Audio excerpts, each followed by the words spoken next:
नमस्कार, आप देख रहे हैं राज्यों की जंग और राज्यों की 5 राज्यों में चुनावों की तारीखों का ऐलान हो चुका है और अब इन राज्यों में किसकी सरकार बनेगी, इस सवाल पर तमाम चर्चाओं और अनुमानों की भी शुरुआत हो चुकी है। इसलिए हम लेकर हाजिर हैं ये खास शो जिसमें मुद्दे होंगे आगामी चुनावों से जुड़े हुए। और सबसे पहले बात उत्तर प्रदेश के महाभारत की।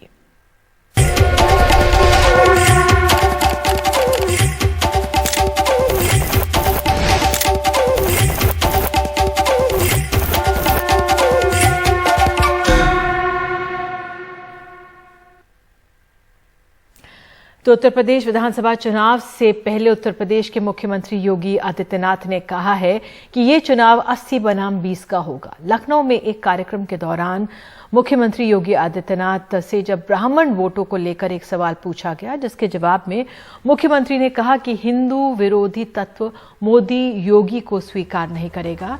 ये चुनाव 80 बनाम 20 का होगा। 80% समर्थन एक तरफ होगा, 20% समर्थन दूसरी तरफ होगा। 80% सकारात्मक ऊर्जा के साथ आगे बढ़ेंगे, 20% हमेशा विरोध किए विरोध करेंगे, लेकिन सत्ता बीजेपी की आएगी।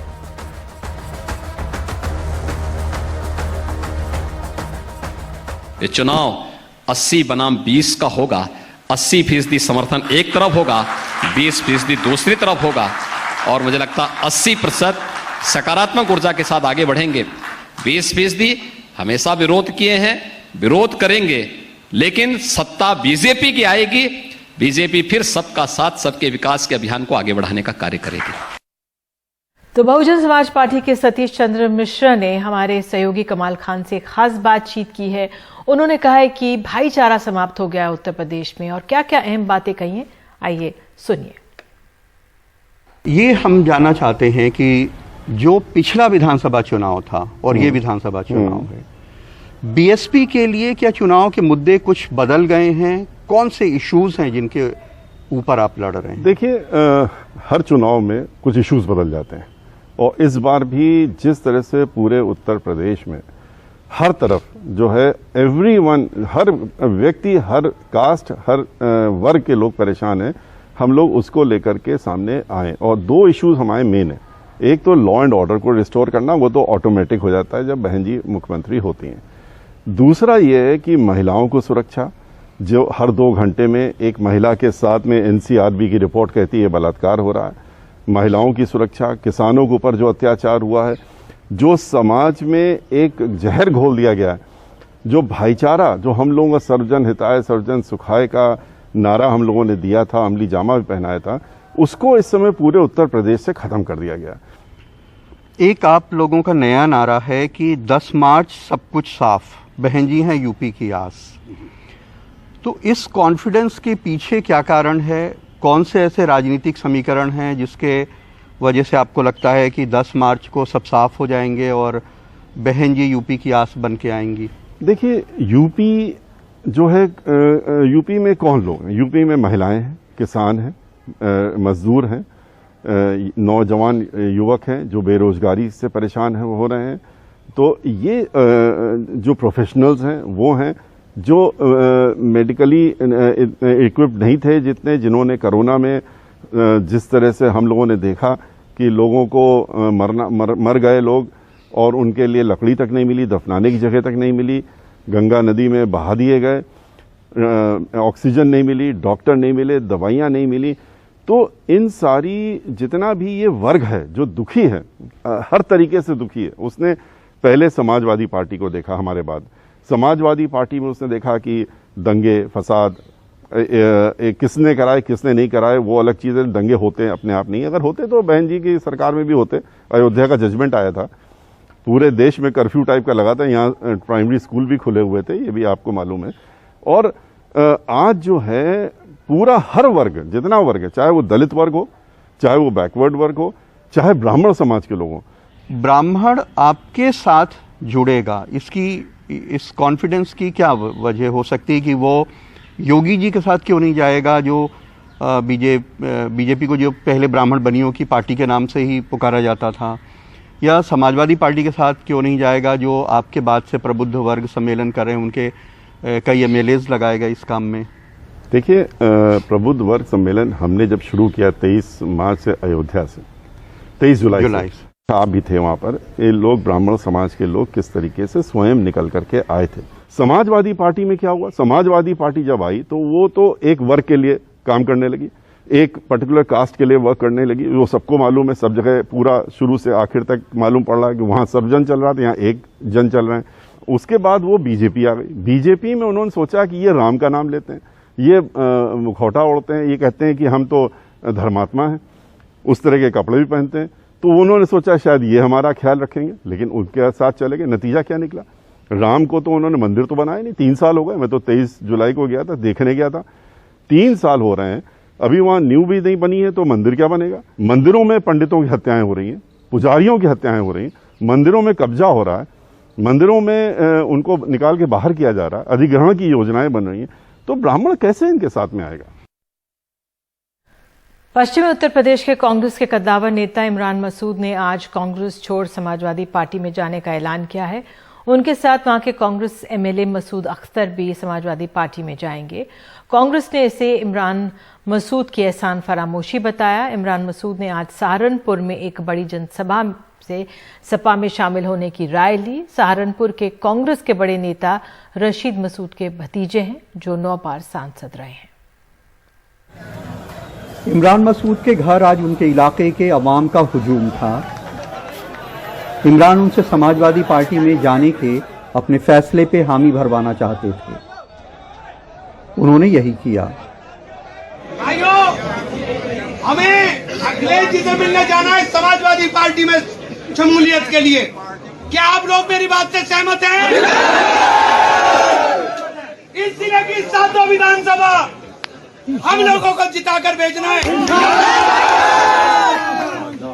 इमरान मसूद के जाने का मतलब इमरान मसूद नहीं है, ये तमाम है, ये सब इमरान मसूद है। इमरान मसूद के इस ऐलान के बाद वहां मौजूद भीड़ ने उन्हें कंधों पे उठा के उनका जुलूस निकाला।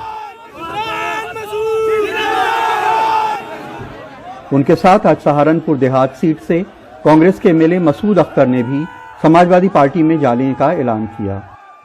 इस फिरका प्रस्त पार्टी को, भारतीय जनता पार्टी की सत्ता को दूर करने के लिए यहाँ एक गठजोड़ की ज़रूरत है। यही कहते इमरान भाई बहुत दिन से आ रहे हैं, लेकिन वो चीज़ चली नहीं। इसलिए जनता ये चाहती है, जनता की ये राय है कि भारतीय जनता पार्टी को अगर शिकस्त दे सकती है तो समाजवादी पार्टी ही दे सकती है। तो हम लोग जनता के साथ हैं, जनता का जो फैसला है वो हमारा फैसला है, इसीलिए समाजवादी पार्टी का फैसला लिया। इमरान मसूद पश्चिमी यूपी के बड़े नेता रशीद मसूद के भतीजे हैं। रशीद मसूद 9 बार सांसद रहे हैं। इमरान मसूद 2007 में आज़ाद उम्मीदवार की हैसियत से एमएलए बने। 2014 में कांग्रेस के टिकट से वह लोकसभा चुनाव लड़े और 4 लाख से ज्यादा वोट पाया। लेकिन कांग्रेस कहती है कि उनका जाना एहसान फरामोशी होगी। कांग्रेस पर कोई असर नहीं पड़ेगा। कांग्रेस यहाँ पूरा संगठन मजबूत है, कांग्रेस पार्टी मजबूत है, पूरे प्रदेश में मजबूत है। रही बात उनकी, तो अगर वो कांग्रेस पार्टी छोड़ते हैं तो मैं कहूँगा कि ये एक आसान फरामोशी होगी। पश्चिमी यूपी की सीटों के लिए समाजवादी पार्टी और आरएलडी का गठबंधन हो गया है। इसलिए समझा जाता है कि अगर इमरान मसूद सपा के टिकट से चुनाव लड़ते हैं तो चूंकि उनका अपना भी जनाधार है, वो फायदे में रह सकते हैं। सहारनपुर में अशोक कश्यप और लखनऊ में कैमरामैन राजेश गुप्ता के साथ कमाल खान, एनडीटीवी इंडिया। पश्चिमी उत्तर प्रदेश एक समय दंगों को लेकर सुर्खियों में था। केंद्रीय मंत्री संजीव बालियान का कहना है कि यूपी में योगी सरकार ने दंगे खत्म कराए हैं, अपराधीकरण कम किया है। एनडीटीवी से बातचीत में उन्होंने ये भी कहा है कि किसान आंदोलन का इन चुनावों पर कोई असर नहीं पड़ेगा। उनसे बात की सौरभ शुक्ला ने। सर, पश्चिम उत्तर प्रदेश बीजेपी के लिए काफी अच्छा रहा। 136 सीटों में से आप लोगों ने 109 सीटें जीती थी जी। इस बार कह रहे हैं चीजें बदली है, किसान आंदोलन ने बीजेपी की फिजा थोड़ी सी खराब करी है, तमाम और मुद्दे आ गए हैं, कैसे देख रहे हैं? देखिए, हमारा पश्चिम का स्वभाव हमेशा से आंदोलन का रहा है। जितने भी देश में किसान आंदोलन कभी हुए होंगे, शायद सबका जन्म पश्चिम उत्तर प्रदेश से रहा। देश में जो भी बड़े किसान नेता रहे, वो या तो हरियाणा से रहे या पश्चिम उत्तर प्रदेश से रहे, चाहे चरण सिंह हो या आज़ादी से पहले चौधरी छोटूराम हो, या चौधरी महेंद्र सिंह गए थे, तो आंदोलन की तो भूमि है, लेकिन वहां आंदोलन और चुनाव कभी मिक्स नहीं हो पाए। आंदोलन अपना अलग बात है, जब चुनाव आता है अपने मुद्दों पे अपनी सोच के हिसाब से सब लोग वोट डालते हैं। तो किसान आंदोलन जा चुका है, अब किसान आंदोलन का कोई ज्यादा फर्क मुझे नहीं लगता कि इस चुनाव में पड़ेगा। जिसको जहां वोट देंगे, अब मुद्दे दूसरे हैं वोट के लिए। जब तक किसान आंदोलन था, किसान मुद्दा था। अब आंदोलन की समाप्ति के बाद 5 साल की सरकार का कामकाज कैसा रहा, केंद्र की सरकार के कामकाज का कैसा रहा, जो वोट मिलेंगे वो इस बेस के ऊपर मिलेंगे। सर आप तो जमीनी नेता हैं, जब योगी जी भी देवबंद गए या मोदी जी आए या कैराना गए थे योगी जी, तो फिर वही पलायन की बात, मुजफ्फरनगर दंगों की बात, ये आरोप लगते हैं कि बीजेपी पश्चिमी उत्तर प्रदेश में पोलराइज करके, ध्रुवीकरण करके वोट लेना चाहती है। देखिए, ध्रुवीकरण की बात नहीं है। अगर 12 से 17 का दौर जो रहा है 5 साल का, वो पश्चिम ने बहुत कुछ भुगता है। हम एक तरह से ब्लैक लिस्टेड थे, हमारे यहाँ सड़क के गड्ढे भी नहीं भरेंगे 5 साल। दंगे और अपराधीकरण तो चरम पर था। तो जब हम चुनाव में जाएंगे तो अपनी अच्छी बातों के साथ साथ 2012 से 17 का दौर याद दिलाना, वो चाहे मेरा मुख्यमंत्री हो या प्रधानमंत्री हो, मैं हूँ, सबको उस दौर की याद तो हम दिलाएंगे, क्योंकि उस दौर की याद आते ही लोगों को तुलना में ही पता लगेगा सरकार कैसे चल रही। 12 से 17 की सरकार की तुलना अगर 17 से 22 में करेंगे तो शायद पश्चिम में हर व्यक्ति कहेगा कि 17 से 22 की सरकार बहुत अच्छी है, 12 से 17। राकेश टिकैत कितना बड़ा फैक्टर है? वो आपके जिले से ही आते हैं, उनकी खाप भी है, और वो जाहिर सी बात एक फेस रहे किसान आंदोलन का, वो कितना बड़ा फैक्टर देखते हैं? वो भले किसी का प्रचार ना करने की बात कर रहे हो, लेकिन वो बीजेपी के खिलाफ ही है, जो उनके बयान है। देखिए, वो किसान नेता है, वो हमेशा कहते हैं कि भाई सरकारों के खिलाफ किसान नेता जो आंदोलनकारी बोलते हैं, और वो स्पष्ट कर चुके हैं वो किसी के चुनाव प्रचार में कहीं नहीं है। तो फिर आप ये क्यों कह रहे हो हमारे खिलाफ है? उन्हें पहले भी हमें वोट दिया, हम वोट मांगे, इस बार भी हो सके हम ही वोट देते हैं। संजीव बालियान राजनीतिक बात करते हुए राकेश टिकैत से वोट मांगेंगे। संजीव बालियान उन नेताओं में से हैं जो किसान आंदोलन के पीक पे भी लोगों के बीच जा रहे थे, भले ही विरोध झेलना पड़ा, लेकिन उन्होंने टफ नहीं छोड़ी। और बैठक है, टिकट डिसाइड होने वाले हैं। पश्चिमी उत्तर प्रदेश बीजेपी ने वहां स्वीप किया था 2014, 17, 19 में, और अहम रहेगा क्योंकि किसान आंदोलन का केंद्र रहा है पश्चिमी उत्तर प्रदेश। लखनऊ में बिलाल के साथ सौरभ शुक्ला, NDTV इंडिया। और लेते हैं एक छोटा सा हम लोग ब्रेक, और ब्रेक के बाद आपको बताएंगे कि सोनू सूद, अभिनेता सोनू सूद की बहन कांग्रेस में शामिल हो गई है।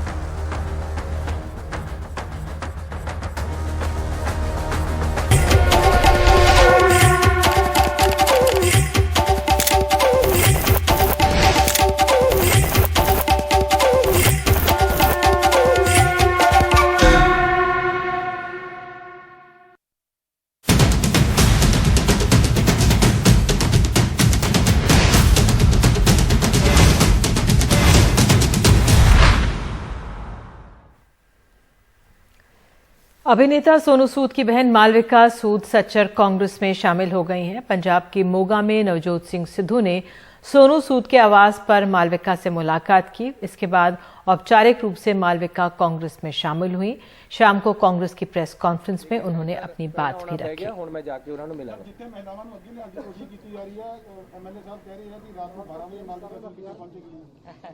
यार महिलावां आजकल नारी शक्ति दी गल आ। देखो, मैं ये कहना चाहूंगी कि कांग्रेस पार्टी जिहड़ी है सब तो पुरानी पार्टी है। जिन्ने भी लोग बैठे हैं, मन लगदा जदों उन्होंने पहली बारी वोट पाई सी तो कांग्रेस पार्टी नूं ही पाई सी, ते अज भी आपां जिन्ने भी इत्थे बैठे हैं आपां सारे कांग्रेस पार्टी दे, और आपां सारिਆਂ ने रल मिल के अपने कांग्रेस पार्टी नूं ऊपर लेके जाना है। तुहाडे सामने इन्नी वड्डी एग्जांपल्स दो बैठी हैं। मैं तुहानूं एक एग्जांपल देना चाहूंगी। जब मैं 10वीं क्लास सीगी, मेरे फादर उदों बीमार हो गए सी। मैं रात दे 1 वजे साइकिल चक के पट्टी वाली गली दे विच अपने फादर दे फ्रेंड नूं बुला के लेके आई सी कि अंकल तुसीं घरे आओ, पापा ठीक नहीं। उदों मैं कल्ली गई सी। ये अज तो 15 साल पहला दी गल है, ते हुण तां उम्र बहुत हो गई है। हुण तुसीं 12 वजे तो छड्डो, 3 वजे भी बुलावांगे तां भी मालविका हाज़र है।